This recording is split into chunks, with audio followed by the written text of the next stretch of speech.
Okay, so meeting is called to order. First item of business is approval of the agenda or approval or modification to the agenda. I do think we have one modification.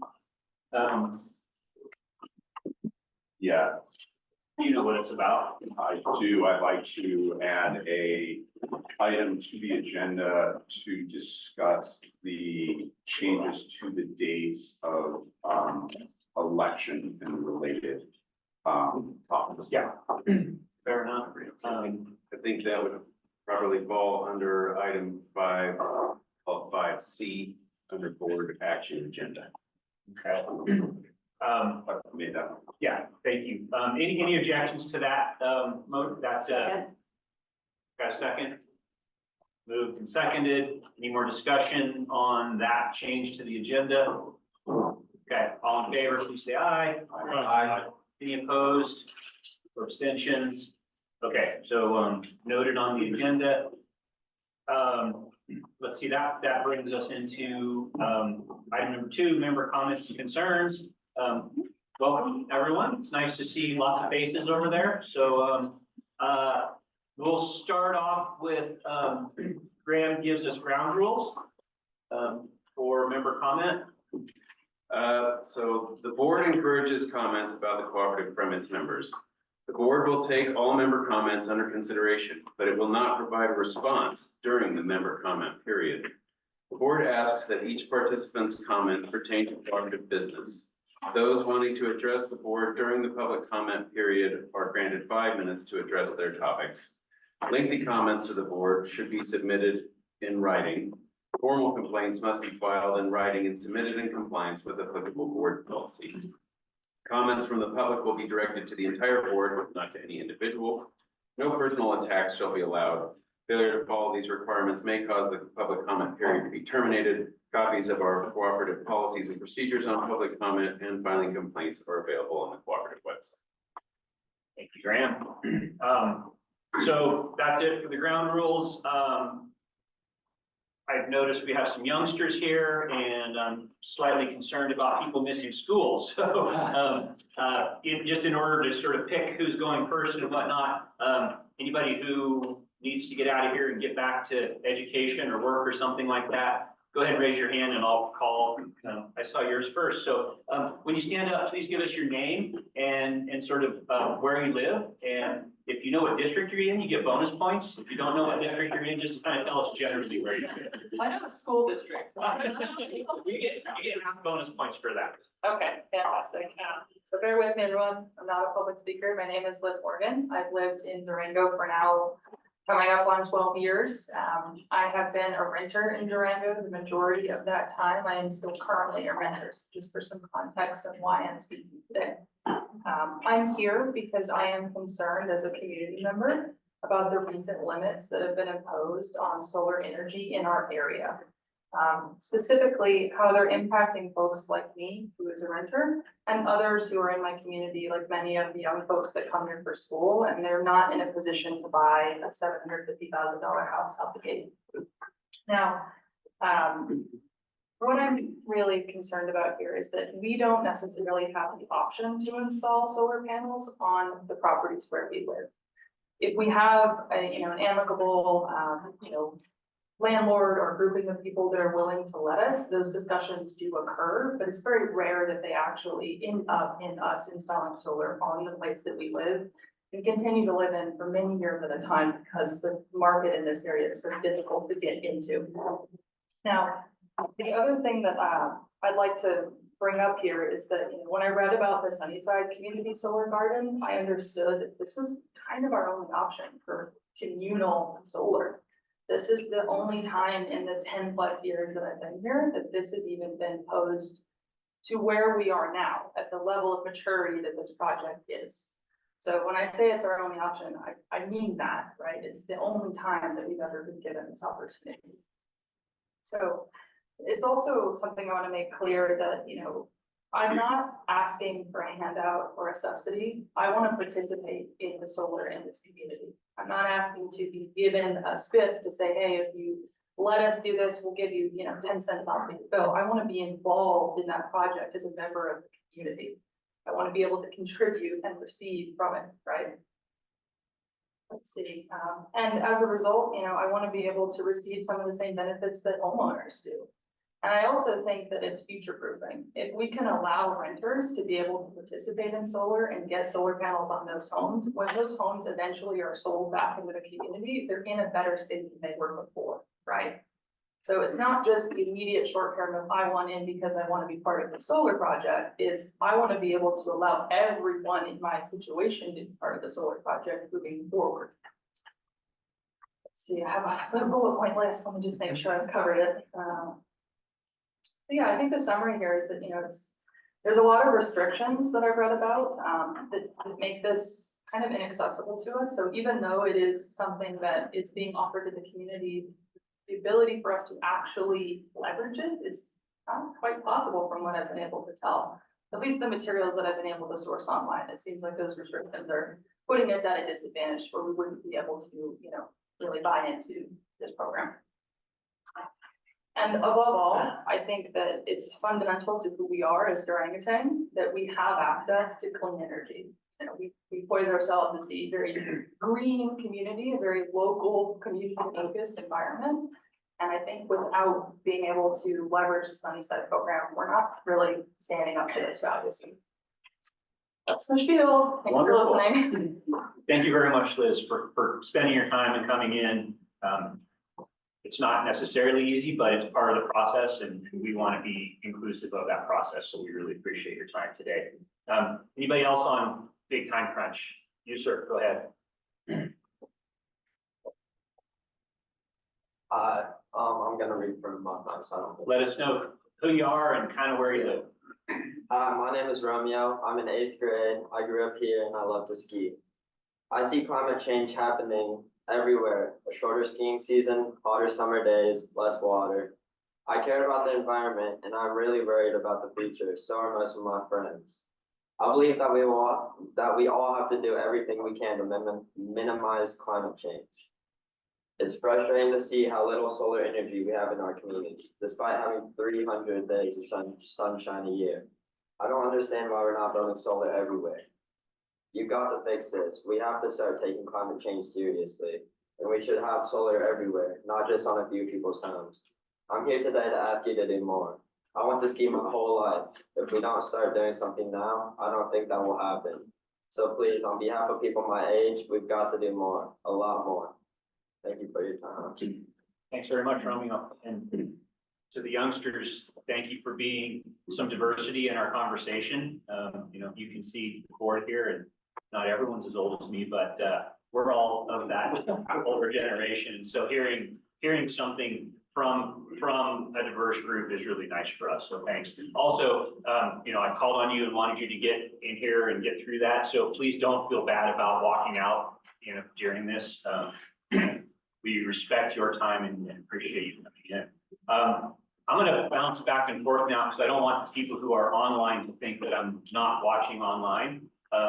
So I'll take the first hand if someone technically can help me with that. There, can you all hear me? Okay, Travis, we see you there, and you can go ahead. Awesome. I'm Travis Kimmel. Some of y'all know me. I think I've met a few of you. My reason for showing up here is we're building a house in town, and we have been planning to put solar on it. And I've heard that there are these tri-state caps that are calling into question whether we're going to be allowed to do that or whether that's going to be, financially viable if we hit those caps. I guess my commentary here is after living here for about 40 years, Durango has always had to push back a little bit against the city folk. I think this may be another instance of that. I'm not entirely clear why there should be a cap on how much local generation goes on here in Durango. We've got a pretty strong support for buying local. I think this is probably just another instance of that. So I would encourage the board to look into whether or not we can remove these caps and basically allow local residents to, produce as much solar as they can, generate as much of that as we can locally, in part in the name of self-reliance, and in part because it seems like this is a bit of an outdated agreement. So my recommendation would be we look at that and think about how we can refresh and modernize that, given both, you know, the appetite on the community's part to be more self-reliant and the fact that this looks to be a pretty legacy agreement. So appreciate your consideration on the matter. Thank you, Travis, for spending your time with us today. Tim. So Travis, what agreement is it that you are referring to? You have So the thing that I've been reading is that there is a cap on local generation. In effect, my understanding, which could be incorrect, I'm open to being wrong on this, is that we are contractually obligated as a co-op to buy a floor of 95% of our power from Tri-State. Is that correct? that is correct. But it's That not, seems like a miss to me. right, but that's a different issue than the solar caps in this town, which is an engineering issue. And I just want to make that known through this forum here, not necessarily to respond just to you. This is an engineering issue. It's not a contractual issue at this point. And that engineering issue is more difficult to resolve perhaps in the short term than a contractual issue. So I just want you to be clear on that. It's not the contract it's presenting. Can you speak a little more to what that specific engineering issue is? Let's. We will do No, that. I think we sort of just need to appreciate the comments, that come and realize that not everybody is completely versed in the same things that this board is versed in. One and, final comment, and I will Travis. stop here. My concern, I suppose, would be that there's no incentive to fix that engineering issue unless this agreement with Tri-State changes, correct? No. We'll not entirely sure whether we can comment on whether that's correct or Fair not, enough. but I definitely appreciate, pointing it out from your perspective, your particular perspective and the community's perspective. Is that it for now, Travis? That should do it. Thanks. Okay, thank you very much. More hands. Yeah, go ahead. Hi, my name is Emily Trojan. I live in District 3 in town, and I'm also here on behalf of San Juan Citizens Alliance, representing 5,000 supporters. So first off, on behalf of Alliance and myself, we all want to thank Jessica for the hard work that she has put into using LPEA for the better during her tenure. She has increased LPEA's safety, reliability, and moved the needle for LPEA to gain energy independence, affordability, and flexibility for members outside of Tri-State. Jessica will be missed. And I want to encourage LPEA to hire its next CEO who continue this legacy, sharing the values of serving LPEA's members through securing reliable, affordable, and clean energy. I'm also grateful for the work that the board and the rest of the staff have done to help further these goals. Specifically, I want to thank the staff for all the work that went into securing the $13.4 million PACE loan that you all just got, and that's going to be used to build 5 megawatts of solar with battery storage. The PACE loan is a sign that of LPEA's ability to move into the future of our co-op energy supply without Tri-State. Now is the best time for LPEA to file to exit Tri-State, and I'm urging the board to vote today to file to exit Tri-State. You've heard concerns about solar and climate change, and Tri-State is limiting our ability to solve these issues. Between the lawsuit, the FERC buyout, and now the PACE loan, LPEA is in the best position to leave its contract with Tri-State. Every month we stay with Tri-State, we are locking ourselves into more time, paying their rate increases, and their pass-through rate increase that happened this January is a perfect example of that. I appreciate the robust conversation, all the folks here to talk about solar, and I learned a lot, I will say last meeting, when LPEA had a great discussion about it. And while it is an engineering issue, as I understand it, our contract with Tri-State is limiting our options for fixing this energy issue, or not energy, engineering issue. So our contract is limiting the options of fixing that and fixing local rooftop solar issues and bring up more spaces for our community to generate its own sustainable power. Finally, I think LPA should start now hosting some public forums to gather members' suggestions on the future of our power supply. Thank you. Thanks very much, Emily. Morning, I'm Jeff Beerley, and I'm a co-owner of Tailwind Nutrition. I live in the Animas Valley, which I think is still District 3, and then our facility is out by the airport. First of all, I want to thank you all for the time that you guys are putting into our community and your shepherding of LPA. It's very much appreciated. It's something we all rely on, and I feel that very much as a business owner. We are a large commercial customer of LPA, so things like reliability of energy and stability of our prices is really important for us. And that leads me into my concern, which is really an increasing concern about continuing to hitch our wagon to Tri-State as our provider. I think obviously you guys are all aware, I've been following the co-ops that have either left or are wanting to leave Tri-State, including some big ones, as you know. And Tri-State's response to that, which has frankly been litigious and combative, rather than trying to meet the needs of its members that are obviously expressing concerns about direction.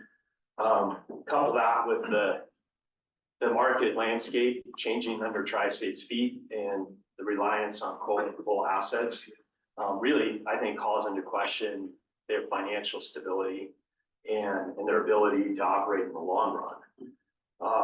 What that all adds up to me is, as a business person, is risk.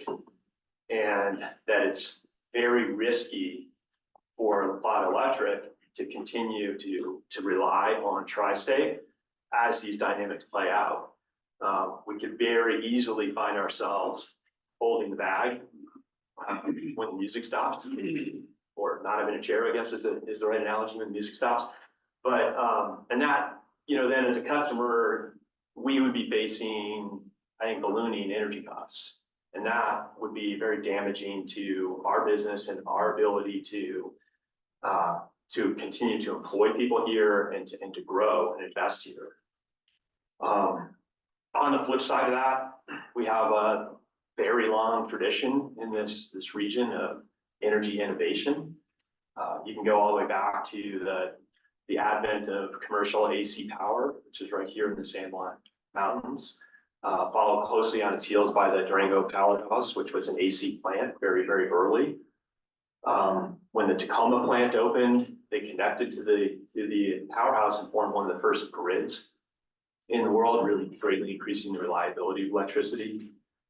Of course, we've been a long time net exporter of energy in the form of natural gas here. And we're blessed by abundant sunshine, proximity to wind energy in the West. So, my personal opinion is that the energy future is very bright. But that comes with the caveat that we can't put ourselves in the position of potentially going down with the ship with Tri-State. So that's my comment, and appreciate y'all listening. Thank you. Thanks for being here, Jeff.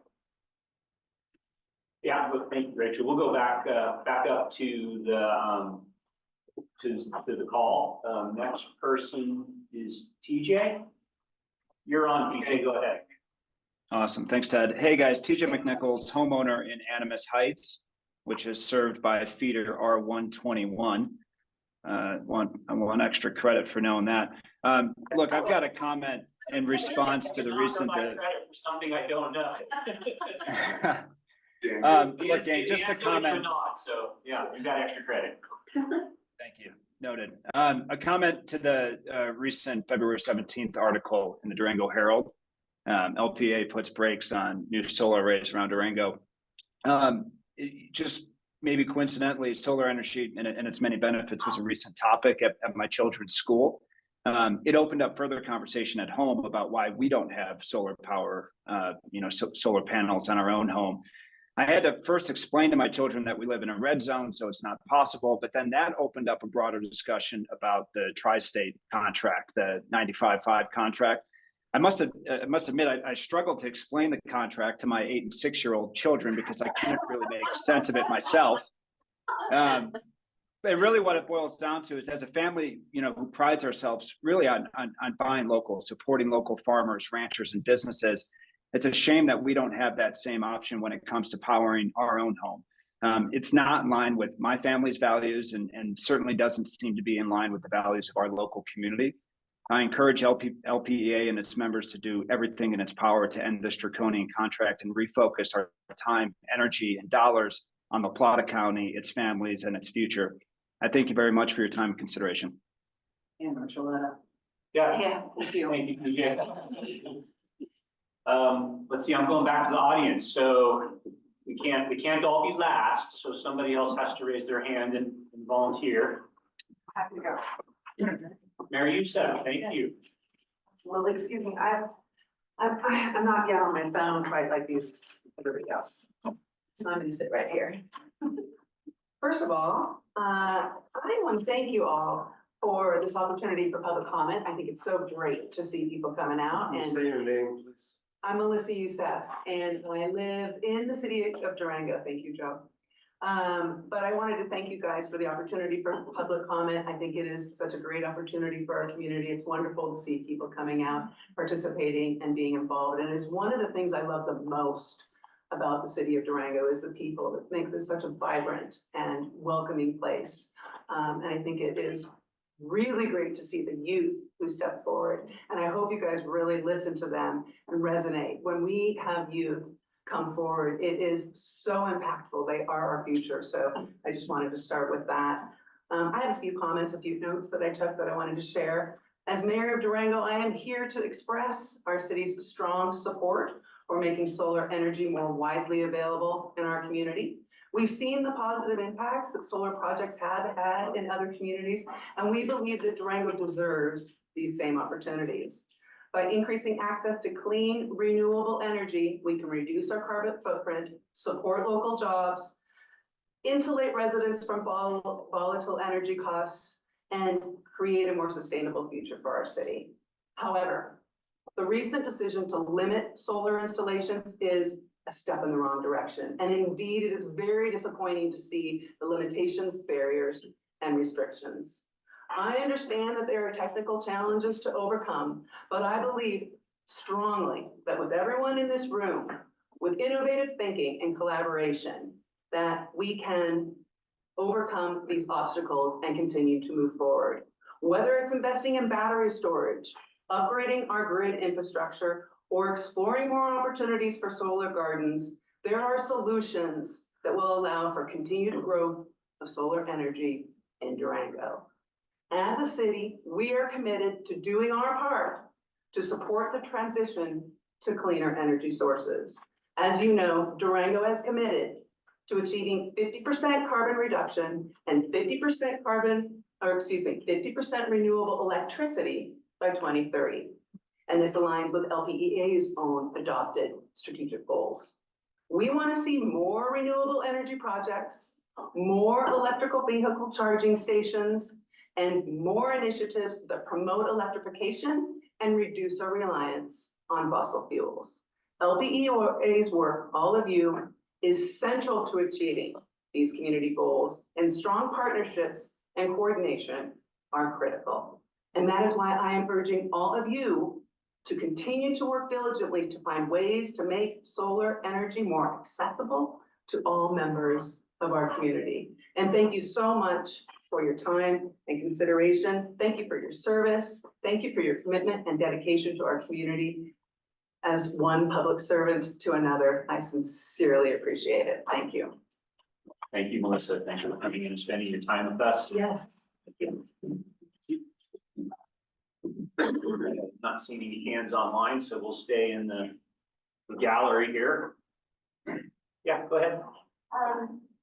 I am not well versed in all the technical part of all this, but I am Shannon Smith, and I own and manage Island Cove Park. You've probably seen a big transformation the last 7 years.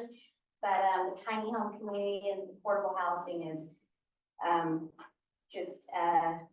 is what I'm passionate about.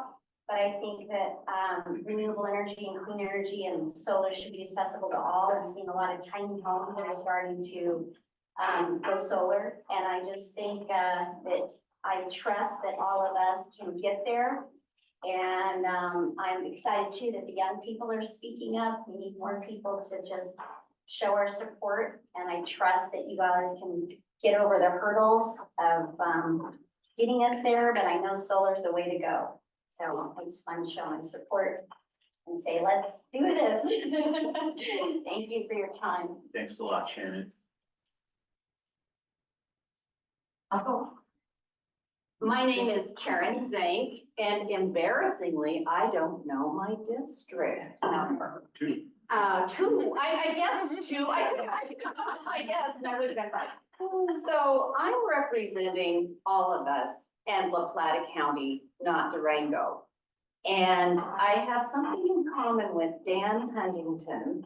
I think our grandfathers were founders of the Rural Electric Co-op in La Plata County. I'm sure my grandfather was, Alva Short. So I just appreciate you so much. And Jessica, I wish you well. And we won't fall on the floor and throw a fit over you leaving, but we would like to. So many of us have called this place home for most of our lives. We've raised our families here, built friendships and businesses, and watched our community grow and change over the years. Through it all, LPEA has been a constant presence, providing reliable power and supporting our way of life. For decades, our partnership with Tri-State served us well. They provided the stable, affordable energy we needed to thrive as a community. But as the world around us has evolved, it's become clear that we need to evolve with it. The rise of solar power and battery storage technology presents an opportunity for us to take more control over our community's energy.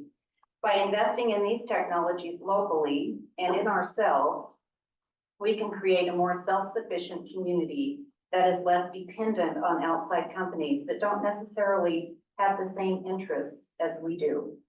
Now, I understand that change can be daunting, especially when we're talking about something as critical as our energy infrastructure. Tri-State has been a reliable partner for a long time, and it's natural to feel loyalty and obligation to that relationship. But I also believe that true loyalty means doing what's best for our community in the long run. And right now, that means embracing the potential of solar and battery storage to give us more independence and control over our energy future. By taking steps to integrate these technologies into our power supply, we can create local jobs, support our economy, and build a more sustainable future for our children and grandchildren. Of course, this transition won't happen overnight, and it will require careful planning and coordination.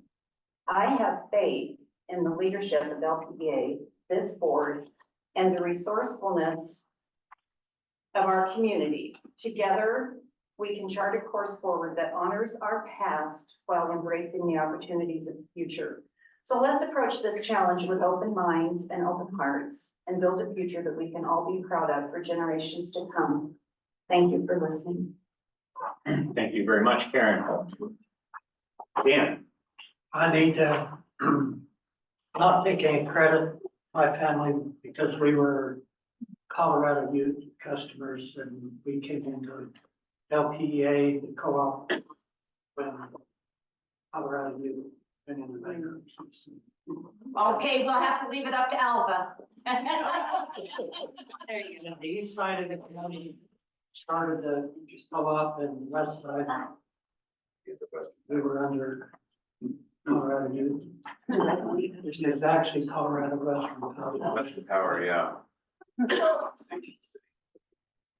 Thank you for the clarification and also thank you for doing the heavy lifting today. So there's something about history and something about the present, and it's all important and valuable. Mr. Compton, are you speaking? Thank you, Mr. President. My name is Tom Compton. I live in Durango, and have a ranch out near Green. Excuse me. I don't have anything on this, but I just wanted to. Okay, first of all, I apologize to my son for showing up here and embarrassing him, but you all know that's part of a father's responsibility, to embarrass their children. I came because I saw on your agenda you have a secret session where you get together and you're going to discuss some more FERC activities. And I assume that would be related somehow or other to tri-state. Now, I probably disagree with several of you. I am not a tri-state detractor by any means. In fact, I think that when Colorado's rural electric cooperatives were really struggling with the loss of choices, potential loss of power sources, tri-state came to our rescue. And that model served us very, very well for a long time. In fact, I think that model still serves a lot of Colorado's smaller rural electric cooperatives. It appears to me, just by observation, that the majority of your member owners now want to have more control over their power future, want to have more say in what's going on in their communities. With that in mind, then, my suggestion is you bite the bullet, take a look, and maybe go ahead and fight the contract, because I've heard, like, last 2 or 3 years, I've heard many of you all say, well, Tri-State won't let us do this, and Tri-State won't let us do that, and 5% limit was just killing us. Well, then maybe it's time, since most of the members seem to want to go that way, maybe it's time to go ahead and make that move. I don't know where you are in that discussion. In fact, of all the people in here, I'm pretty sure I am the most ignorant of all the details, all the ins and outs of your, I'm going to use the word wranglings with Tri-State over the last several years. But it seems like it's time. Well, let's see, there's a movie I like, that Shawshank Redemption, famous for better get busy living or get busy dying. Now, with that, I'm going to leave you with two things that concern me. You know, I'm not all in on solar like my friends and neighbors here are. Looks like it's a good option. If it works, you go there. But I would suggest that you don't forget about backup power. And who knows, we may even have neighbors in the community that are able to supply some of that. But don't forget that option. Don't, at least look at it, pursue it. The second thing is, my electric bill has gone up the last 3 months. So don't forget about this old, I'm nice to see all the young people, I'm sure, all the accolades to the youth, that's great. But this old folks, we kind of, we like reasonable electric rates. So don't forget about that as you work through your decisions. Again, thank you very much for your time and good luck. Thank you, Mr. Compton. Not embarrassed. Thank you for being here and thank you for your previous service. And I'm proud of our family for doing that in years past and even currently. So I do see one more hand. And it's Trevor. So Trevor, you're on if you're ready. Okay, great. Thank you so much. Trevor Ellers here, lifelong resident of the area. Currently, I live here with my family in the Rockridge neighborhood. Anyway, I want to thank the board just for this opportunity to speak and sincerely appreciate the good work you all do. I do have to say I'm very disappointed with the recent decision to limit solar energy installations in our area. I strongly feel that we need to modernize our grid to enable continued solar development. The sun's a clean, renewable energy resource that gives abundant energy daily. To not utilize this clean energy resource is a missed opportunity. I think it looks like right now we're at a crossroads where we need to make the right decision to move forward to modernize our local power grid, just to enable the continued solar development rather than limiting it. Now, as others might have mentioned, I just got into the meeting, but this isn't going to be easy, but nothing worth doing ever is. It's not only good for future generations, but also I feel good for the local economy. And it just makes sense on the face of it. Upgrading the grid to accommodate more solar and make it smarter would increase the resiliency of the local electrical grid by making the sources decentralized, less vulnerable to things such as extreme weather events or other large scale outages. Some of these solutions could include better battery storage, smarter energy management, and some other innovative approaches that I'm not personally aware of, but I'm sure there are solutions. I think I'll just wrap it up here, but anyway, this decision, it does have important implications and will shape the trajectory of how our town will develop. And I think, solar energy needs to play a large role in this. Families can save money on their energy bills while being less reliant on outside energy sources. So we really shouldn't miss this opportunity to do the right thing. I think our local area could help lead the way as a shining example for other places as well. I just would ask the board to please find a way to make this happen. Thank you very much. Thank you also, Trevor. Thanks for spending your time with us. I don't see any other hands. Last call. Yeah, nothing else I can see. Okay, so we'll go ahead and close member comment. Say thank you to those who are still here. Thank you to those that had to leave. Thanks to those of you who are online. Moving on then. Consent board items. Is there anything on the consent board that either needs clarification or that any board member wants to pull off the consent board? Kohler.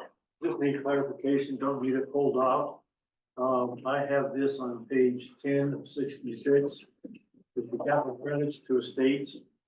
And if you look at the third name down, I just need clarification that that is a person's name and not a business. Patrick will answer that question. That was the third name, there's a third name down. Okay. Don't mention names. Yeah. Yeah. But, I just want to make sure that that's an individual's name and not a business. Please. Thank you. Yeah, is that, seems like we probably need to take that offline And that's fine, just solve leave that, yeah. Unless someone has an answer. Tim, do you have an answer or next? Next topic? Okay. Well, I want to pull something in. Yeah, fair Say enough. something in consent. Fair enough. Okay, so you comfortable with that, Kohler, to get, staff to get back to you on that? Okay, Tim, next. I don't know, we made a change recently on consent, ability to discuss this, so I don't know whether I pull it or what, but. No, you don't, I don't think, unless, the only reason we would pull is if a board member believes that they want to have a separate vote on an item. So we can do clarification without that. So there was a late submission of a travel expense report from one of the directors. I would like to add that. I'm not sure if we can or not. So there's. I think it's been reviewed by me and by the Yeah. finance staff. And I believe at this point, right under our policy changes, that it should be, if it's in line with previously approved budget, right? These are expenses that were already incurred, so this is just the reimbursement. I think we can proceed at the staff level to reimburse that as long as it was within the director's previously approved budget. Sorry. It's not even important. Are we just talking about reimbursement here, not? Yeah, this isn't a request, this is a It's not reimbursement. a travel request, it's an approval of the costs associated. Yeah, we can take care of that. So I think policy wise, it sounds like that we don't need to approve that here, but because it's on the consent board and because Tim brought it up, does anybody object to whatever that expense request is being approved? I think at this point, it's still like, I'm just reviewing it right now as staff, and if it is in line with previously approved budget, we'll just go ahead and approve it at the staff level on the policy. If it comes back above the budget, then we'll need to bring it back next month. Okay. I don't have the information at this point. Then we to should have a board action. Then we shouldn't have. Mandatory. Yeah, Then it already gets approved through staff or in policy. yeah, Or verified, so that person doesn't have to wait enough. yeah, So can I clarify? yeah. Yeah. Are you saying we don't have to submit, expense reports anymore? No, you submitted a staff. To you guys, okay. Yeah. And if But it's they're stays not under getting the the packet? budget, they do not have to come back to. Okay, so the rules is in the package, but They should not be in the Within budget. budget. This is why I think it's getting confused. Yeah, I think we'll need to have, We will stop adding them to the appendix. And only at a time when you're over budget is when we bring it back. Excellent. That's what we all agree to, so let's, yeah, never put it in the appendix. Yeah. This always comes up. yeah, it should only be expenses that exceeded budget that need Yep. secondary. Okay. Then thank you so much for bringing that up and helping us get some clarification on that. Thanks. it's a bad expense report, by the way. All right, you got there though. It's good. Anything else on discussion or pulling anything from consent board items? If not, I'd take a motion to. Move to. Okay. So just so I can kind of phrase it, right, Yeah. a motion would be to approve consent board items for pending verification of the line item in the state retirements. Yes. And Patrick went to go check with Monica. Okay, then I got a motion and, John Lee, are you okay with the second on that? Okay, anything else before we vote? All in favor of approving consent board items as described by Graham? Any opposed or abstentions? All right, consent board done. On to, sorry. CEO and staff reports. Okay. Drew will share his screen.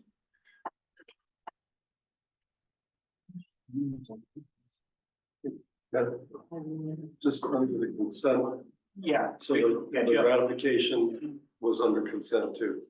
Yes. it was. The CEO ratification, 2 items, right? Those were on the consent board. Okay, back over to you, Jessica. Thank you. Okay, speaking of history, that was really interesting to hear history. So moving as again, if anybody knows this gentleman, Mr. Boston. Don't take that personally. I wasn't even going there, but now you're gonna make me blush. Wow. Okay, moving on. All right, so again, just due to the early board meeting, financials are not available, and this is something that I've actually talked to Tim about, and we're gonna bring a new proposal. Patrick is, because it is too, rushed to actually quickly get the financials reviewed and put into the packet, and we're still late on it because we don't have industrial numbers. And so Patrick has told me that industry practice, best practices, and Tim, you kind of brought this up before, is that we should be looking at 2 months ahead or behind us. So this month, we actually should have been looking at January's financials, because that gives his team time to review the financials. That way, all the receipts are in, all the payments are in. It is 100% accurate, because right now, staff feel very uncomfortable giving the board this review at a time when they can't spend the time to be accurate. Because again, of late payments and receipts that come in later. So he will come to the next back with that proposal. Just to give attribution, it is Kirsten who's actually championing that through the fact, so. Yeah, John. So if you guys are, it's just a suggestion, and maybe I'll do it back, but if you guys are opening this up for some changes perhaps you would consider, moving to quarterly reporting, as, for financials. Why don't you come to the back and we can talk about it? Fair enough. Yeah, good suggestion. I think that's the right call there. It's a relatively large proposed change, and I think it should be discussed in detail and vetted against policy, et cetera, et cetera. Yeah, again, this discussion will happen at the back, not asking to open it up right now. You're right. Sorry. So I just want to say that I strongly back doing this proposal. And I think it's almost a disservice not to have financials in our pack. And 2 months back is fine. We can look at it, it's accurate. So Thank you. I'm behind that. Just one last clarification, because that, one person that's brought that up this morning is that at the board meeting last month, we did look at January. So we're only a month behind, and under that proposal, that's where it would be anyway. So I don't think we're right on it. It is an unusual situation to not have them. But given that we're talking about changing that, it wouldn't be unusual. Please. Okay, so for what we have up there, we are on target for our items. Okay, next one. Just trying to see if there's anything I wanted to point out. Does anyone have a question on that one? Yes. Yeah, just if you could, just blank, but, share a bit more detail about the cost of service study contractor. Was that just put out the bid? Yeah. The industry, it's well known of who are the good cost of service companies. So it's by word of mouth and then reputation. So Patrick's working on inviting 3 or 4 companies to submit, for 4 companies to submit proposals. Yeah. I have a question. When was the last time we did one of these? 2 years ago, was that right, Dan? I say 3. 3 years ago? And the information is in 3 years. I have a hard time understanding that things change that much in 3 years. They do actually, pretty significantly. Dan, you want to kind of talk about? Yeah, especially when Tri-State has altered the ratio of demand and energy, like they have proposing on their rates here, that really shifts who pays what. And then in the interim, we had some decreases and other things that moved around a bit in the last 3 years. So it's good to do that. But generally, I mean, at our cost post-COVID, things have changed. And so it's good to do that. And then they can also do pro forma on what any future changes like the whole, break along too. So it's a good time to look at that. So under the achieve 100% regulatory compliance, you talked about the Form 300A. Can you just give us a quick review of what last year's looked like? I guess it's real well. Elizabeth, that's your team. I'm sorry, could you say that again? The Form 300A, your bullet point on OSHA. How did last year's look? Oh, I think about that. Off the top of my head, I can't recall. So we'll get back to you on that I'll one. get back to you. Yeah. Thank you. Kirsten? Yeah, so I have heard, I can't attribute it to who I heard it from, that cost of service study best practice is every 3 years, has somebody outside do it, and then in between, we do it. So we did a bit of a cost of service study. We had to when we did our rates. So we haven't been without a cost of service study for 3 years. It's just good to get it, a bigger one and outer one. And do I have that right, Dan? We did not do a cost of service study since 2021. Okay. But we use that information to set the rates. So that provides us the guidance on which rate class is responsible for what expenses, and helps guide us in that. So that information can become dated. Okay, so typically, other rural electric co-ops do it in-house, do it outhouse. But we're choosing to do 2 outside firms in a row. I don't know if there's a standard on that. Most utilities don't have the resources to do them inside, so I wouldn't say most alternate. I know some that do it in, some that do it out. I don't think there's a standard on one way or the other. Honestly, we don't have the resources right now to probably do one. Okay. So it's probably just the folks I happen to be talking to happen to do that swapping. Thank you so much. Thank you. Thank you. All right, onward. Tim had a question. Sorry. No, actually, in this particular slide, Kohler has. Okay, great. We'll get back to you on that. Thank you. Okay?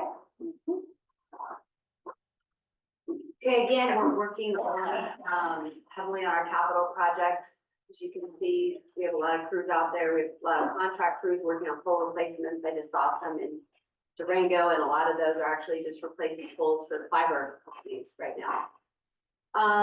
We had 39 unplanned outages, but no major outage as of January and February, and you'll see that in the appendix. The chart looks really good. Knock on something. It doesn't include March. It does not include March. No, and that outage was a good lesson learned that they will talk about next month. But every outage, what I really appreciate about this team is every outage, Dan and his team and Jerry and his teams get together and they do an after action. And in fact, every week at our leadership team meetings on Tuesday mornings, we also talk about every outage that occurs. We talk about what can be done better, what happened, so that the entire team is familiar with exactly what happened. This last outage, I'm very proud of the team because Dan's supervisor was out of town. So Ryan's employees, 2 of them, went out and took the time to troubleshoot what happened. And there were some settings that were off on one of the substations. And because of that, and I'm gonna probably butcher this, Dan, and again, now I'm jumping the gun, but I just thought it was a great story. But they just found settings that were not correct or not updated for that area. And so they've gone through now and checked every setting in the substation.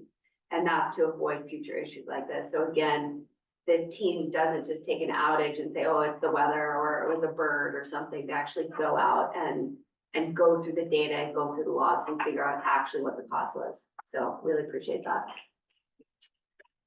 Again, Dan and I, what you'll see is we met with Plata County to secure final funding. So we're very thrilled to get that large amount of funding from the county for the Sunnyside Solar. That's a huge win. The PACE award, it is monumental. I don't know if you all understand how much of a big deal that is. Patrick working on the weekend, Dan, Grant, all their teams worked so hard on this. We are one of like 5 in the whole nation that got this first round of funding. In fact, the Secretary of the Commerce or USDA, one of those, really went out of their way to congratulate us. So this is, I hope you understand how much of a big deal this is and how it's already caused huge amounts of national attention. So maybe you don't want to say this publicly, but to give other grant provided or grant requesters and the insight, but I'm just curious what you think were the most important or the key elements of our grant proposal that resulted in this being one of the first like this. Well, I do know for sure that it was very attractive that we have a US tribe in our service territory. That, and Dan, would you say? Geography is one thing. They really wanted to support rural communities that had certain classifications of disadvantage. They have certain classifications for these grants. And we are in that classification of disadvantaged and low income. I'm not exactly sure what the correct terminology was in the application, but that was what. Yeah. I sent some information yesterday about the Justice 40 initiative, and it's well worth looking at because tribes are automatically designated as a disproportionately impacted community. But if you read through that bullet point in the National Review, it is incredible because it's a directive by the Obama administration to sink at least 40% of all the proceeds of all these grants and all this infrastructure money into disproportionately impacted communities. And like the implications of it are just really, truly astounding. So I sent some really important information. And one of the things that I'm really looking at is the Chevron deference and if it gets overturned in the Supreme Court, because I think that's got huge implications going forward. So something to keep an eye on. So one thing to keep in mind on this as well, and this was brought up by the membership today, is that, and people are asking us, this second phase of Sunnyside doesn't fit nicely under our current contract with Tri-State. So we're having to figure that out, because the policy 119 is no longer valid and Tri-State has actually removed that policy. Is that right? They finally ended it? Yeah. So we only have a few options to fit that project under current Tri-State policy. If they actually did get the bring your own resource across the finish line, it could fit under that. But again, that we're still waiting on that. I can't talk about that anymore. What's the approximate, like, highest level of timeline for second phase of Sunside? 2 years? It'll be a little more than 2 years because of the USDA and the requirements of the federal government on all the environmental permitting. That alone could take 1.5 years. Probably maybe another year to construct that next. You have to remember this involves a battery as well, so that's not just as much of a plug and play. So, all 3. Tim, sorry. So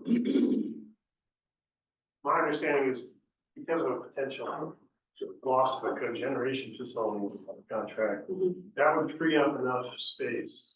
That's what we were told before.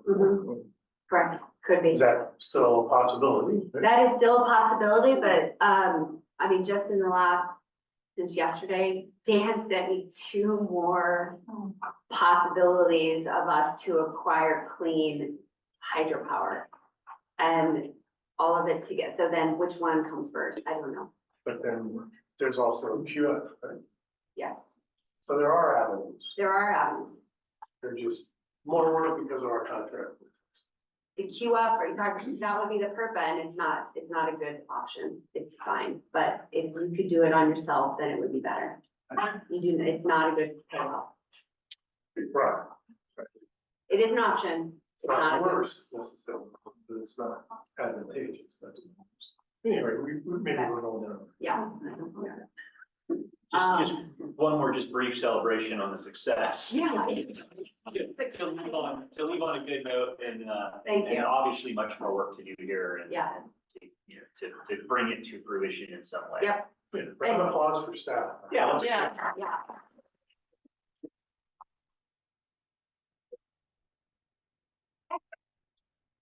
Right, next slide.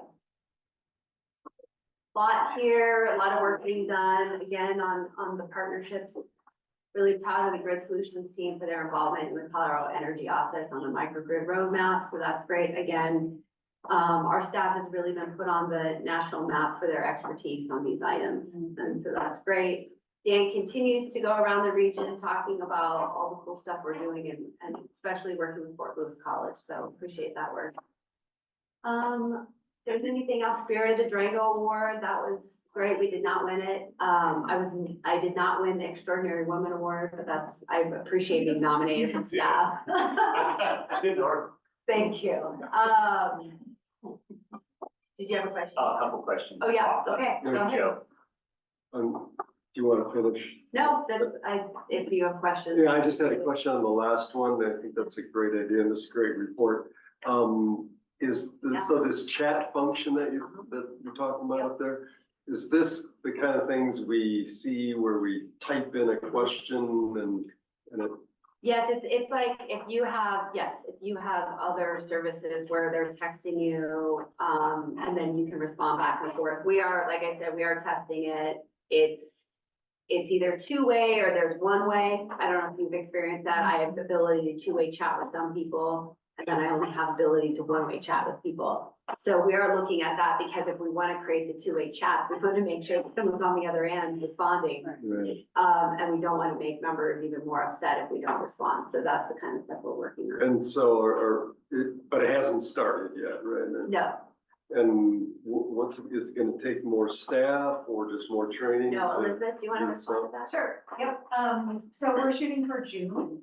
There's some technology we still have to kind of get sorted out, and, it doesn't take additional staff. We're going to use our MSR staff, just created another queue, like a phone line, and it'll be two-way, live chat. So we have the opportunity to do a chat bot or live chat. We're going to pilot live chat, and we're shooting for June, so. Okay. Get some And back-end work out. you say you're gonna test it on 60 or not 60, but so how would you test it? Would it just be internal or? How do you tell somebody that? Days, and we're gonna pilot it and then look at how many people are using it, if it's popular, if this is a way our members want to talk to us. Okay. It's kind of that two-way member communication. So it'll be available to all members, right? Great. It's a great idea. Yeah, all. Yeah, this was a great slide, as is the, prepare for the future slide. I'm excited about both of them. I would thank, Tim for putting Dan's lifelong learning video. I have not got to see it yet, but I'm also asking if you do anything like that in Durango, will you please let us know in District 1? Because we had no opportunity to even know about it. And so, also I need to know to whom I refer those types of questions to, because I have a couple of groups that want this kind of presentation in Archuleta County. And I need to know to whom to send it, because I was told that Dan is too busy to get over there. Yeah, so I would refer it all to Graham, and we're gonna be even more busy. No, and I understand that, and I saw this coming like a year ago, but here we are. Yeah, and I just need to Graham is know. your point, just like I was your point of contact. Graham Okay, is so always send your it all through him Yeah. then. Okay, Yeah. okay. Thank you. Cool. So psyched to see the two-way goal. Thanks, team. Yeah. And making that real. And I guess one of my follow-up questions, I'd love to hear, in that FLC presentation, I know that's a very certain subset of our membership, but what were the questions or comments or issues that were raised? Were there any themes?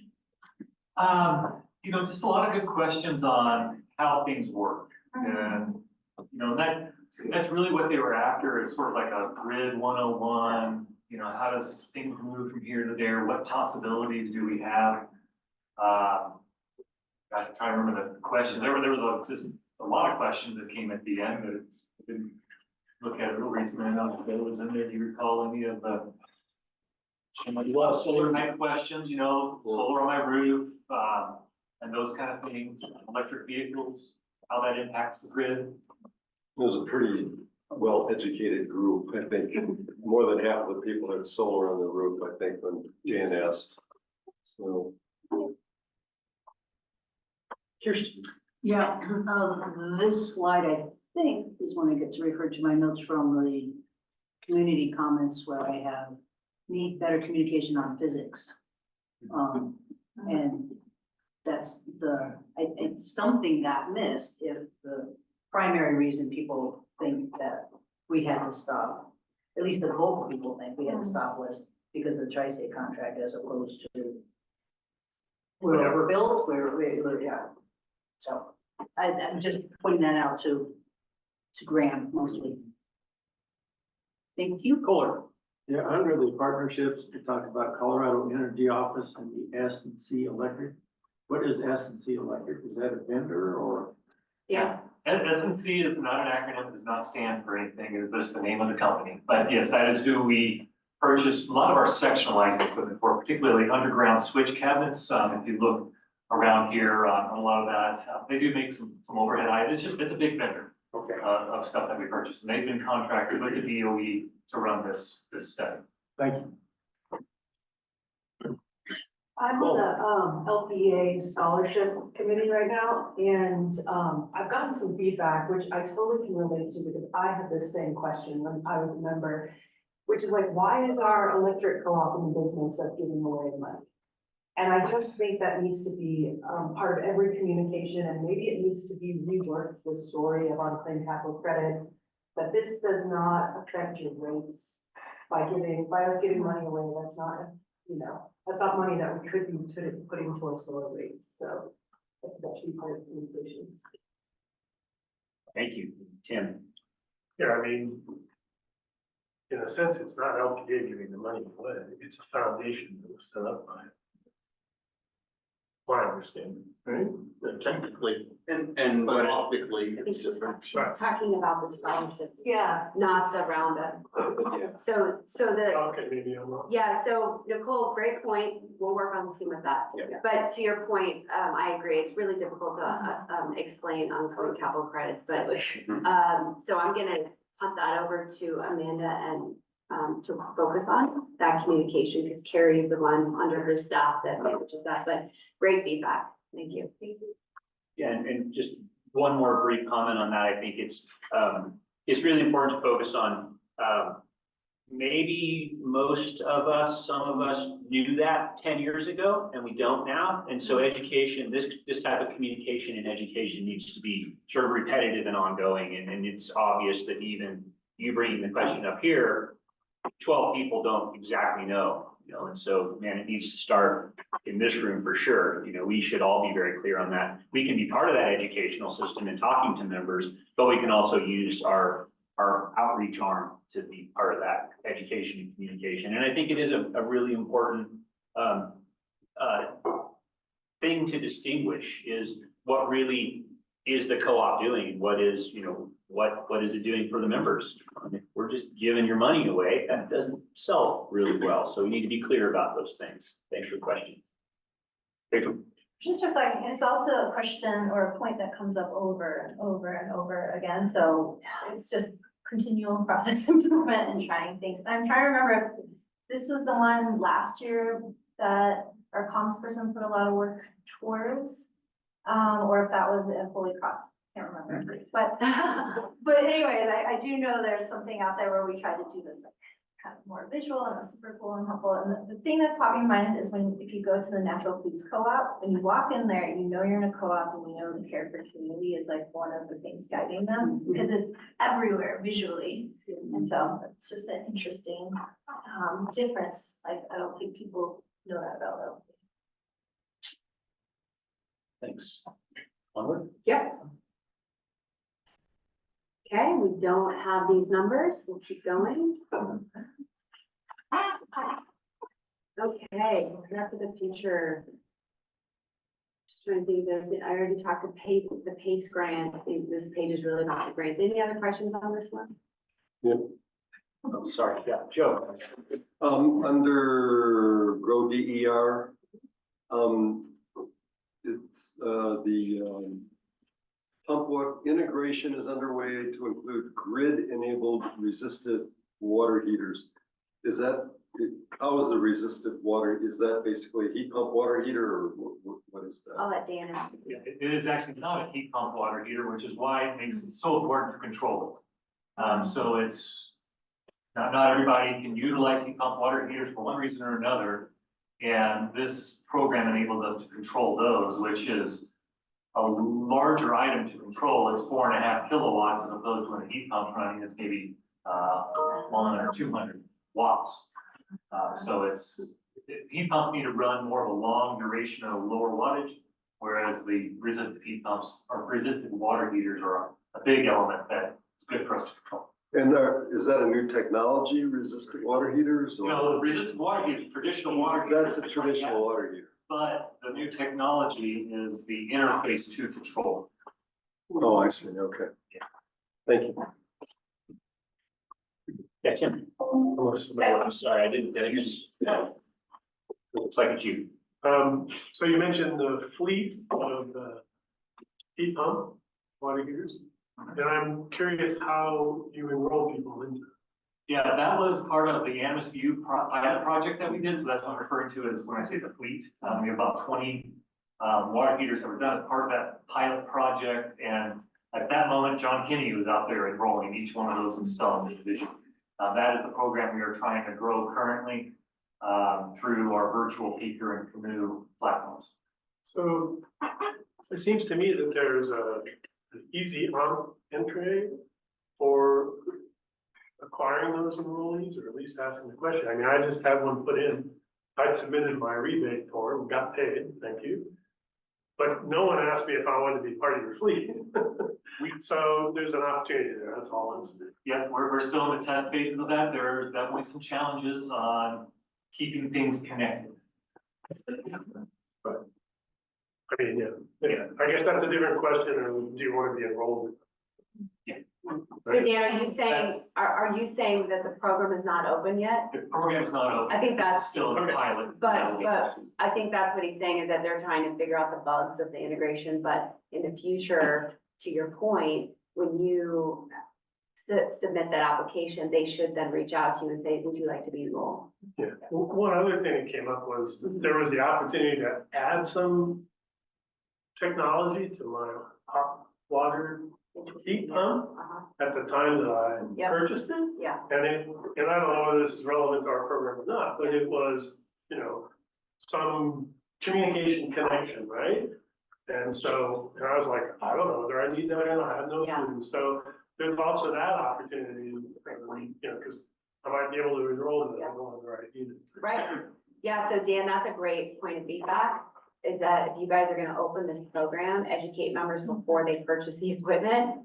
That if you want if you need the communication technology, to make sure that they understand they need to buy that part of the package. Or it's part of the rebate. Yeah. Information or something. We touch customers or members a lot through that rebate program. Yeah, And That's great They want to feedback. get it. yeah. No, that's super helpful. It's okay if you're not ready. So I have Amanda hopefully listening to that as well, because that'll be part of her effort on the website and make sure that's clear. Okay? I'm sending them a lot of emails too with comments, so I'm sure they're getting annoyed on you by now. I see a hat hand, Kirsten. You go. So on prepare for the future, and seeing that this happens to have poll attachments, which is not quite the topic that I have, but from the member comments about, specifically from the mayor talking about, let's get creative about how we solve this. I don't know if one of the reasons that we may be slower in being able to build is because of some of the town restrictions on below ground, underground and everything. So it's a two-way street that about being creative. And I just wanted to make sure that we're keeping in mind that there are offsets and to everything.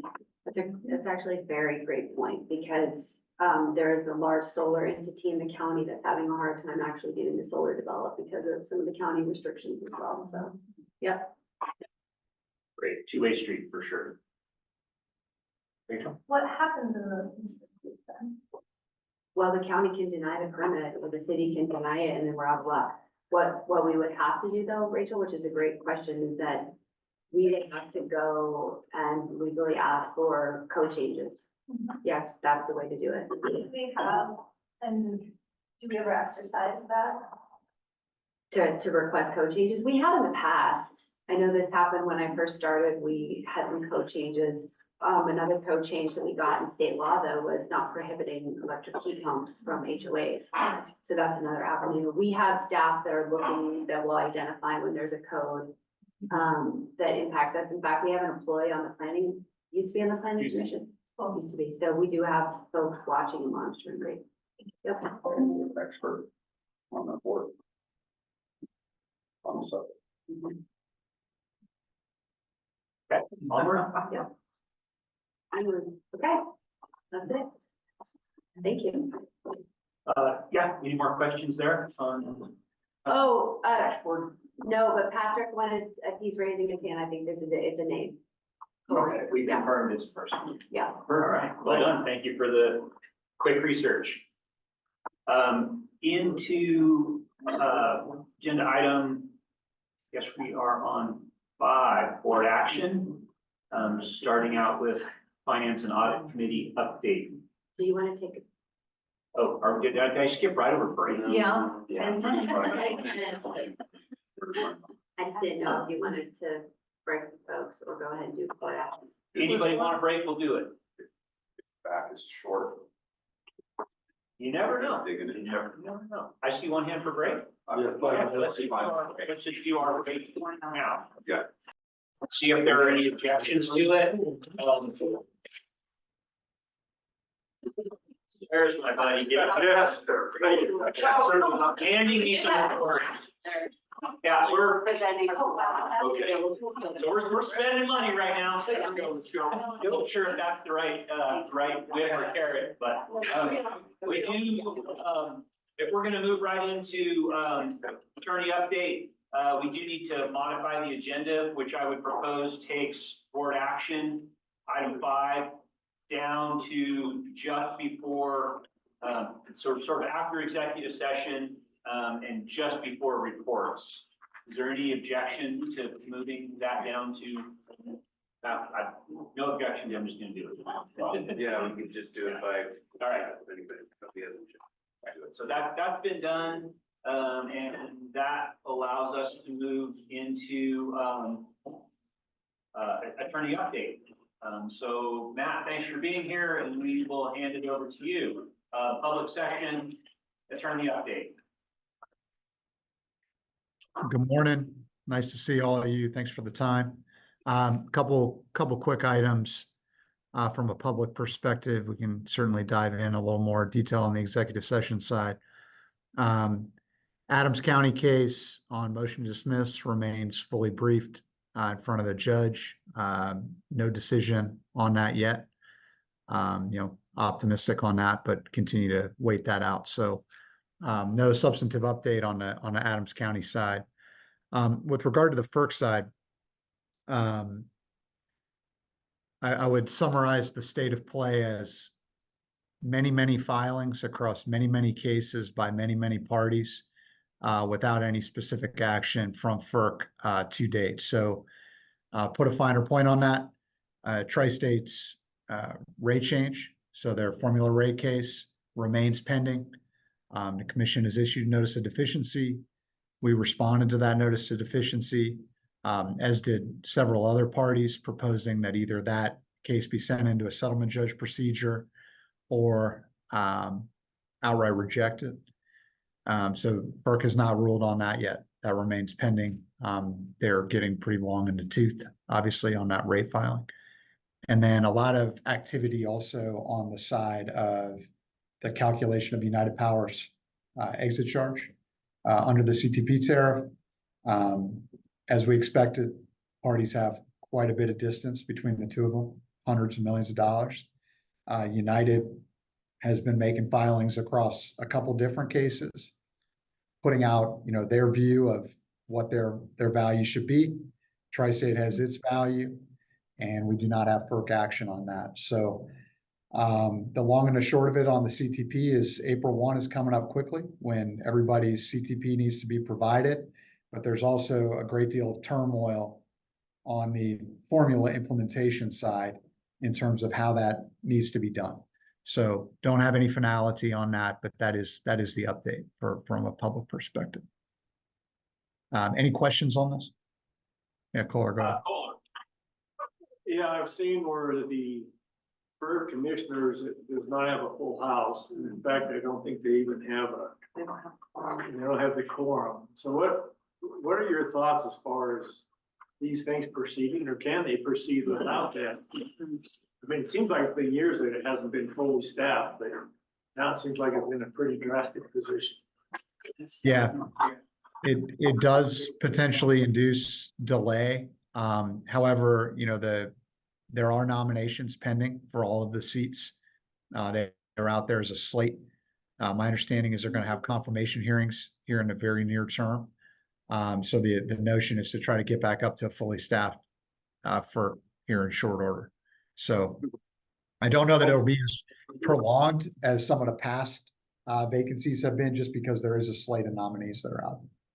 Yeah, and they do have 3 out of 5 sitting. I'm looking at their website right now, and this happens all the time.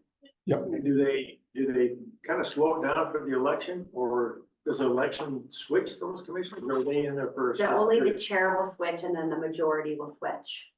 So, no, they actually try to speed up around election time to get there. Person on the board. Yeah. Thank you. Rachel. All those active listeners out there. So who approves that slate? Is it the House? The Senate Senate, thank you. confirmed the Energy Committee. I used to do it. Anything else for Matt in public session? Tim? So, so the upcoming CTP numbers, April 1st that you mentioned, right? Is all this, so you mentioned a moment ago that CTP numbers are for the rest of the members of Tri-State are supposed to be showing up around April 1st, right? And is all this activity between United and Tri-State, does that have a risk of affecting that and delaying that number release, those numbers release? From my perspective, no. The compliance obligation is April 1. I have not seen any filing from Tri-State to delay that April 1 date. Could they make that filing? Yes. Would it be granted? I'm skeptical that it would be granted. What it does mean, though, my view as we sit here right now is the numbers that we see on April 1, assuming that the numbers come out on April 1, are going to be based on the same formula that Tri-State provided United's. So what's going on there and whether FERC weighs in on the formula inputs and the formula implementation does have the ability to affect those numbers. Now, it won't surprise you that if those numbers are affected by what United has put out there, it's going to be a downward adjustment to the number. Thank you, Matt. Okay, I don't see any other questions here. So next item on the agenda would be to go into executive session. Did I get a motion for that? Rachel? Second by Tim. All in favor of going into executive session? Can you say what we're gonna do in executive session? Executive session for attorney update on FERC related actions and item B, power supply update. Yeah, so any opposed? Any abstentions? Okay, we will then move into executive session. We are back in open session. We are at agenda item 8, possible actions. There are no actions coming out of executive session. And now we are looping back to board action. And sorry. You're right. Yeah, we're at back. We're at back. Right. Back report is Tim. Back report. Sorry. That's all right. I had a question. I didn't want to take everyone's attention. So, Finance Audit Committee, the reports in the packet, there was really no action or recommendations that came out of it. And that should conclude my report unless somebody has questions. Back questions? None. Any report from Committee on Policy, John? Next meeting tentatively scheduled for 11 o'clock, Monday, the 25th of March. Policy 105, 203, and 129. 129, our code of ethics will be continued to be reviewed. So those of you who already have comments in, we'll pick that back up. It's taken us several meetings. And then because of the timely nature of the election and annual meeting procedures, we have a few minutes to take a look at 105 and the disposition of unpaid capital credits because of the annualized disposition of those.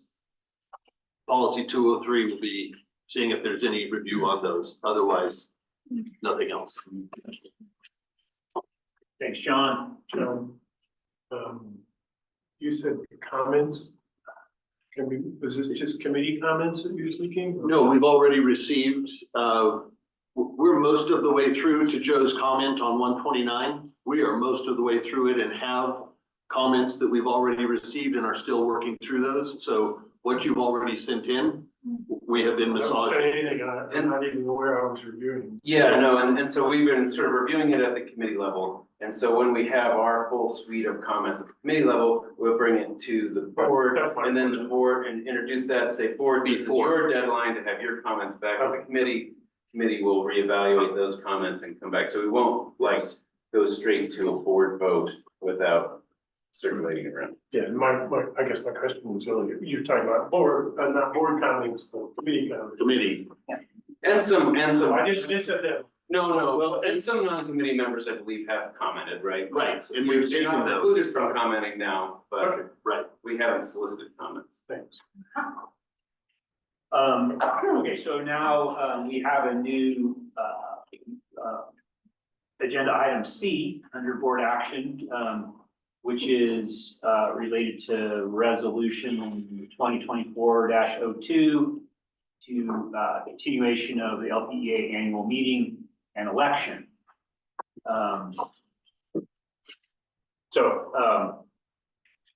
I would entertain a motion. Move that we adopt resolution 2024-02. Moved. Is there a second? Second. I see David. Okay. Any discussion on adoption of that resolution? This is on cleaning up the problem, right? Election time. This is for this year, right? So as communicated to the board, when staff put together the timeframe for releasing packets and election-related information, we have two inconsistent bylaws, one that set a deadline at 75 days before the election, another one that is 3 months before the packets are due back, right? The 3-month one conforms with Colorado state law.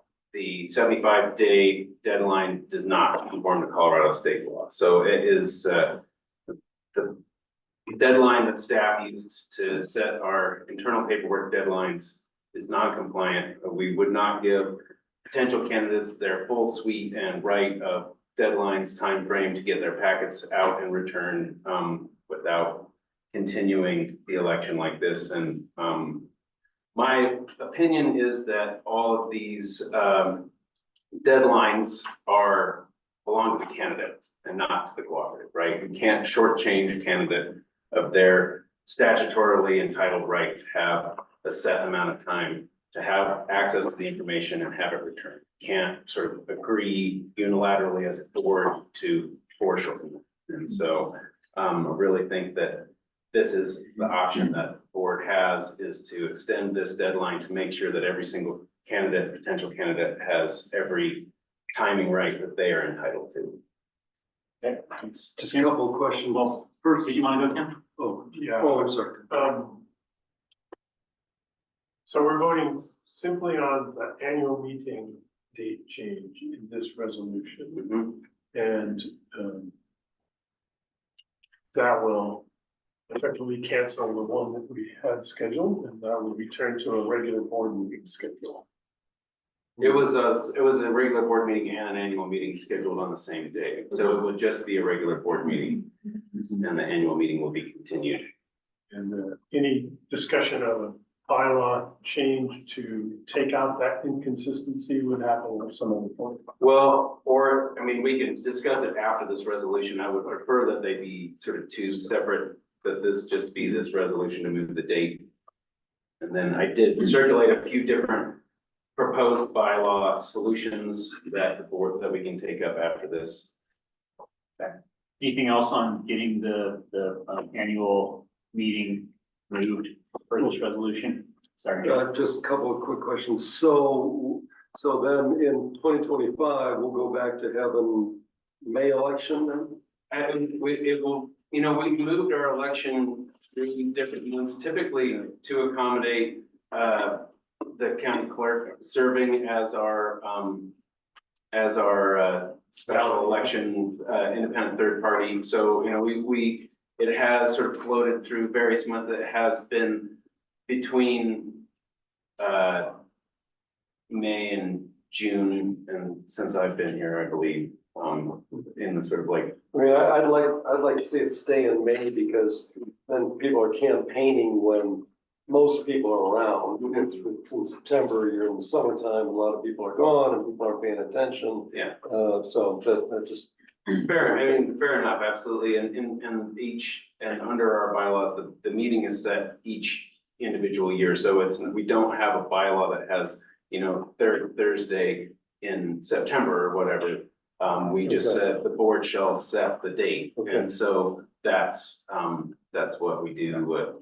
And we typically kind of take a look around the corner. But this year, we set it in September for May. I mean, we typically are more than 6 months ahead of time, but 6 months is the statutory limit of the notice that we're supposed to get of moving the date. So we typically are more in the 7-8 months, and we will still still anticipate that. We're listening to the board, and if the board still wants a May 2025 annual meeting, we can work with that. Okay, and then did this have anything, remember we did that bylaw at the last election? That was totally confusing to me and to a lot of other people. Was that a result? Was this a result of what happened there? No, this isn't a result of what happened there. What has happened I mean, I will say that since I've been here, I've tried to locate as many of these internally inconsistent bylaws and cure as many of them as I can.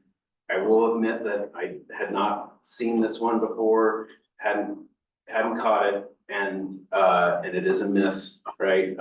And so what has happened over the years, right, is that the statutes have gone from candidate packets needing to be in 45 days ahead to candidate packets needing to be 60 days ahead, and that has sort of trickled into our bylaws that way. And I think over the years, I tried to do some historic research to figure out how the 75 days came about, and I wasn't able to track it all the way down.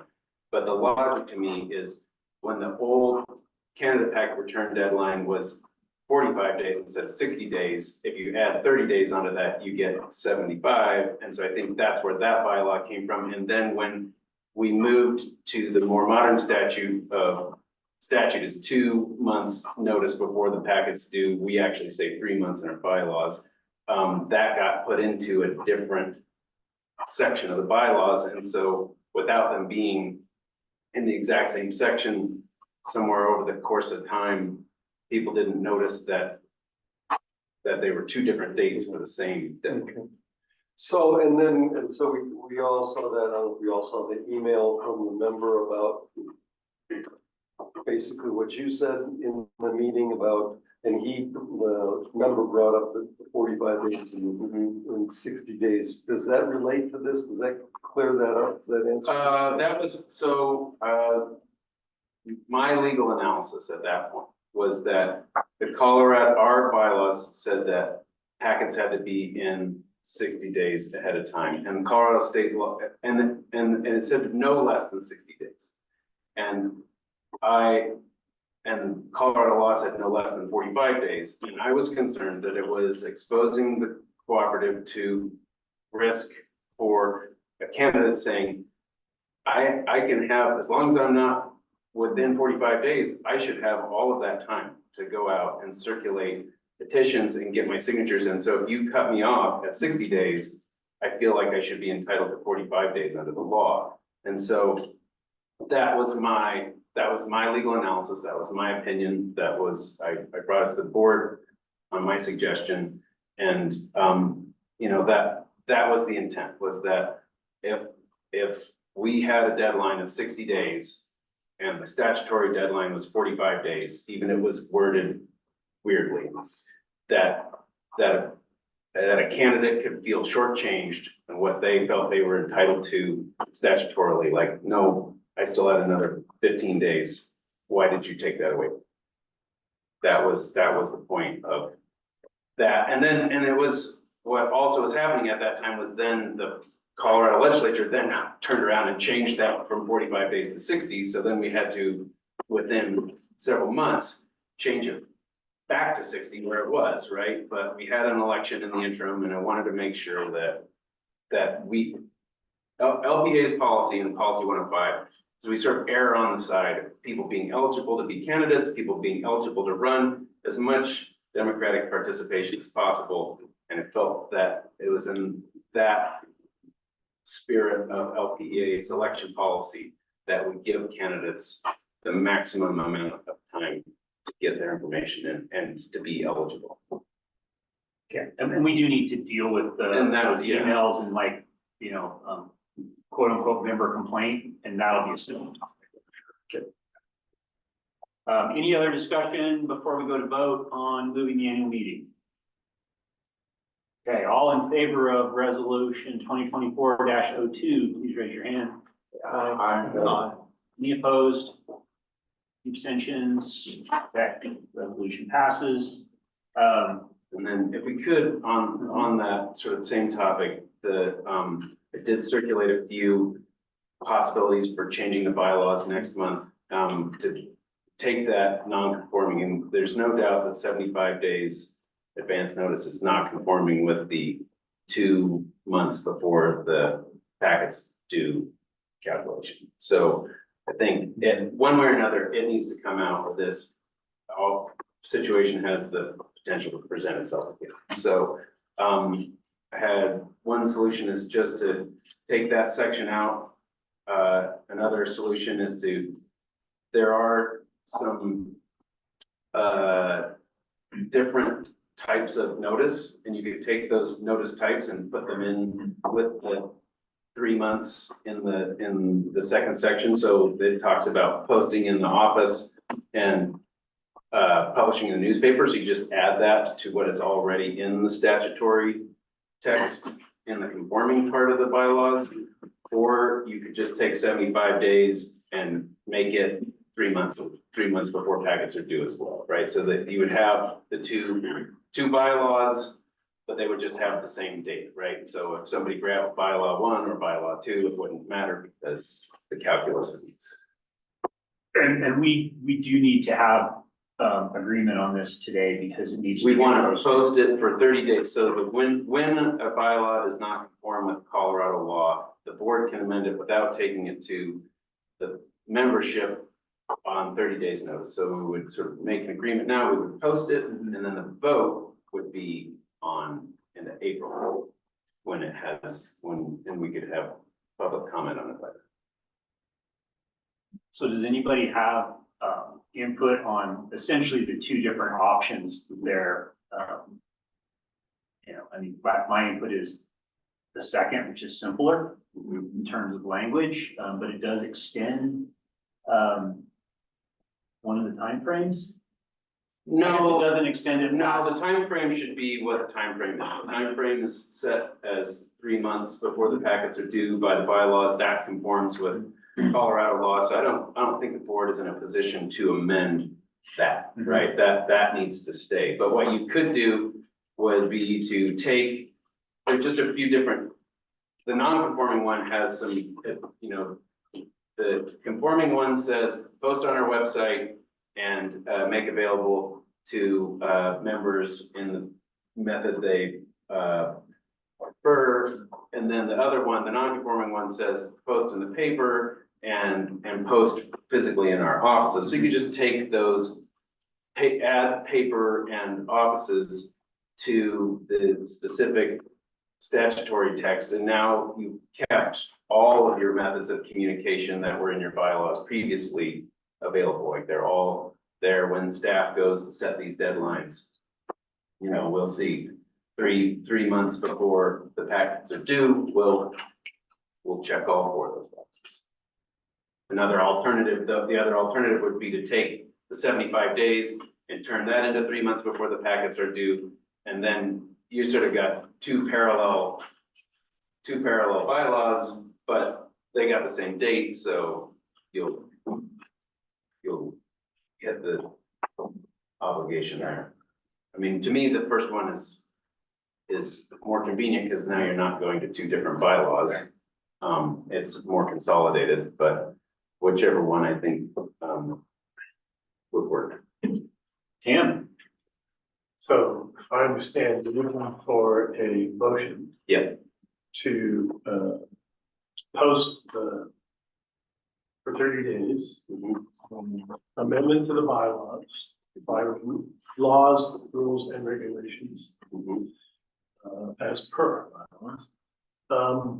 And strike the first paragraph, Article 3, Section 4.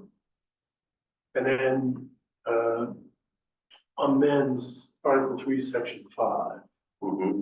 And so I'm making that motion, and I would like to just note that I think there's a typo in the modification of Article 3, Section 5. In my proposed modification that is coming. Information on how to become a candidate and the schedule for the elections. Currently, it says, shall be mailed to each member and posted on the cooperative's website, no less than 3 months before petitions to become a candidate. You struck the mailed to each member and you also struck the B. So it should retain the B. Okay. I'll second the motion. Thanks. Moved and seconded, to make to post the bylaw modification. Yes, we're posting. Yeah, this is posting, the adoption would be next. Yeah, okay. Any other discussion on that? Okay, all in favor of Tim's motion? Aye. Any opposed? Any abstentions? Thank you very much. Got through that. We are to section 9, reports. Attorney report, Graham. Let's refer the board to my written report. Questions?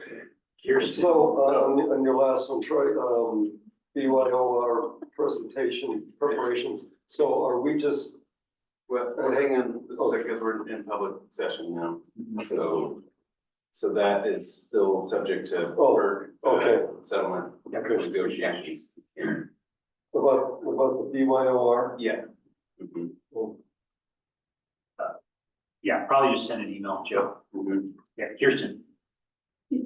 Is it because of the month? You don't have anything here about the bylaw changes that we were working on for the thing we just spent 20 minutes talking about? Yeah, I think I might draft this for that, so, yeah, I mean, yeah. We gotta keep it correct. My attorney report, yeah, I think probably. A lot more work. Yeah. Is that when you were an attorney or a CEO? I am both. Yeah. Trump hearing. A couple other things too.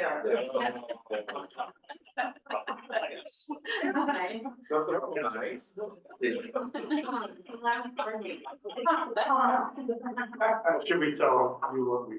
Yeah, I know. Well.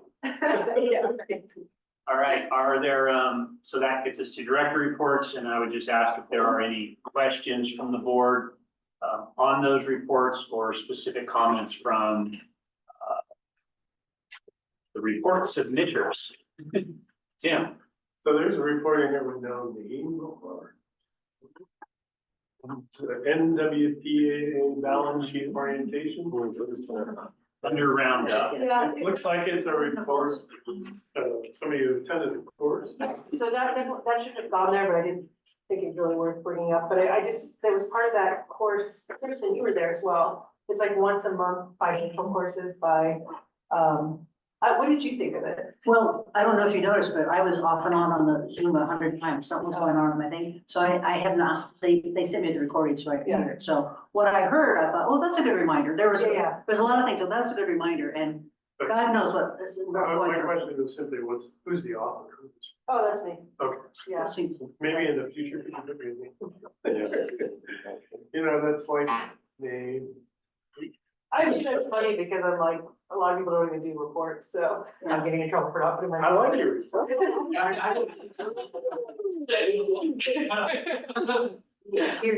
No, I thought I really liked the roundup report, like this strategic meeting bullet points.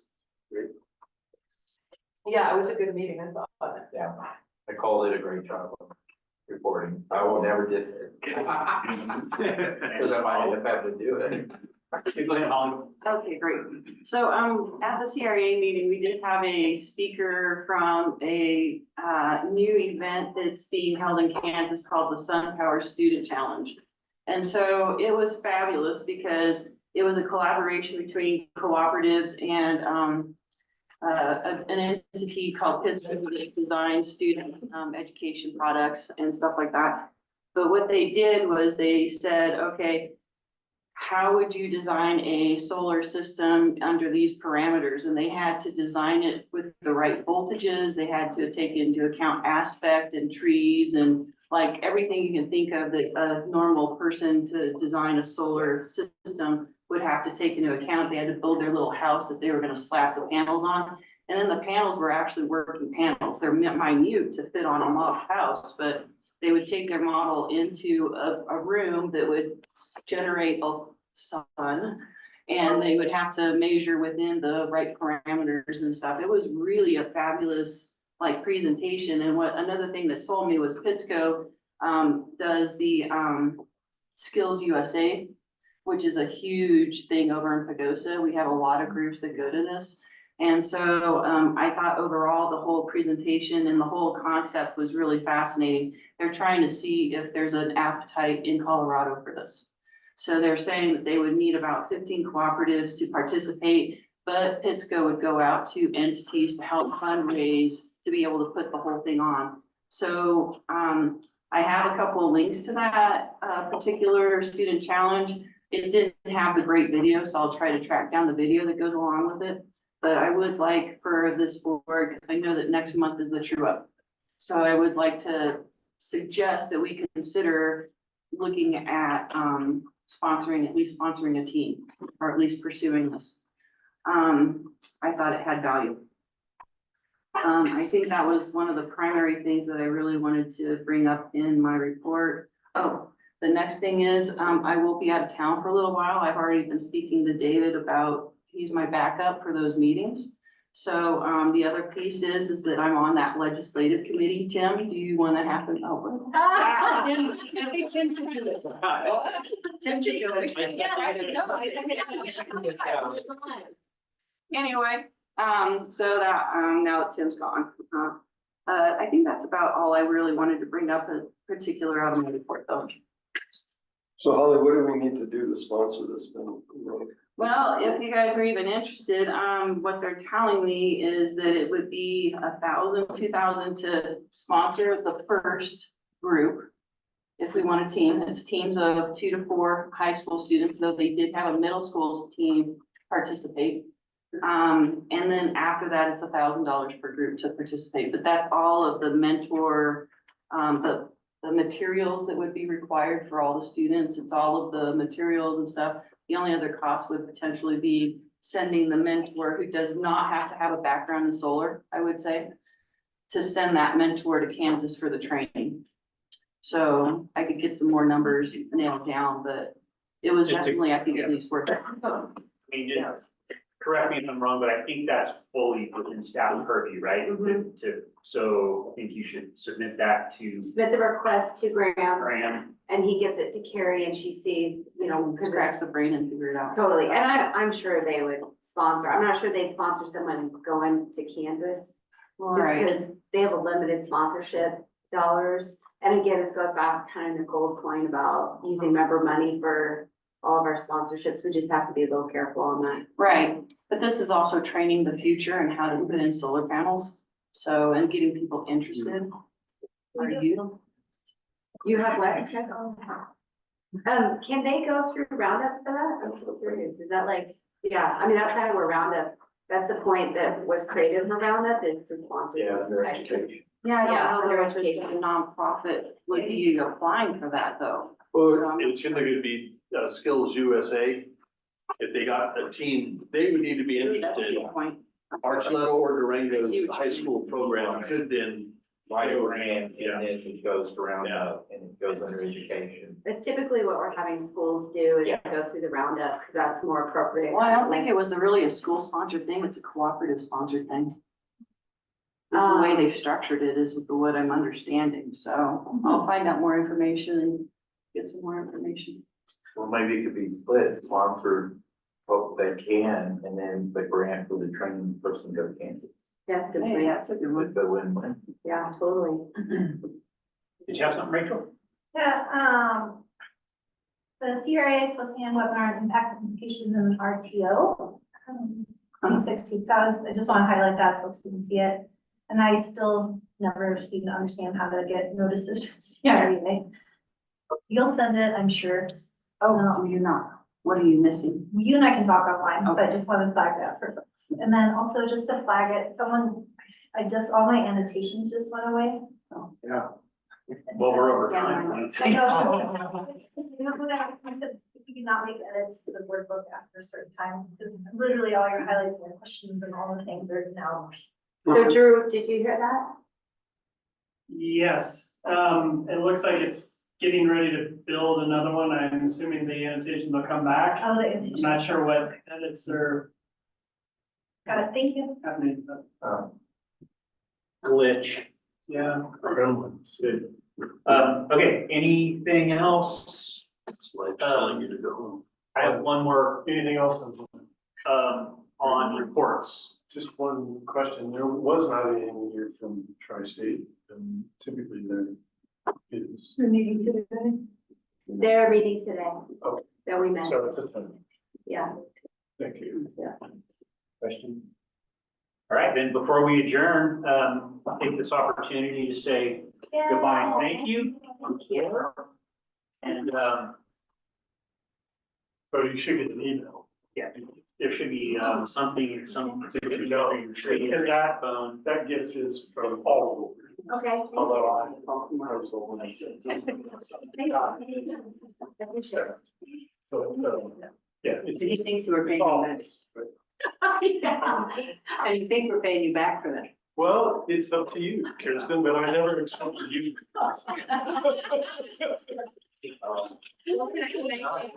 No, let's, Do I have beer and wine in the cooler for all of you? That's great.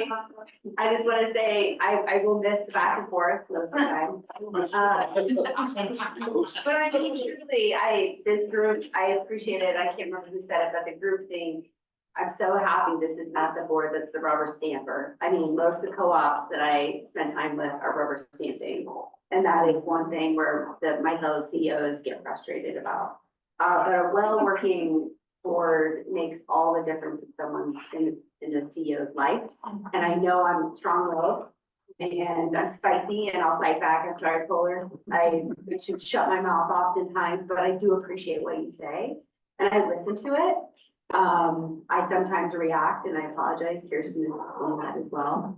But I thank you all for supporting me and letting me react sometimes and taking me for who I am, because this is who I am. And it's hard for me to change, but it has been a pleasure. And this is a very strong board. And I can't think of a better board to get you through this decision because you don't think alike. And you stand up and you say what you think. And that is critical. I wouldn't want it any other way, because that's this membership. You reflect them perfectly. So thank you for this time. I've learned more than I ever thought. I actually was just looking at my email and I have an email from Bob Lynch back on July 22nd, 2019, welcoming to this board.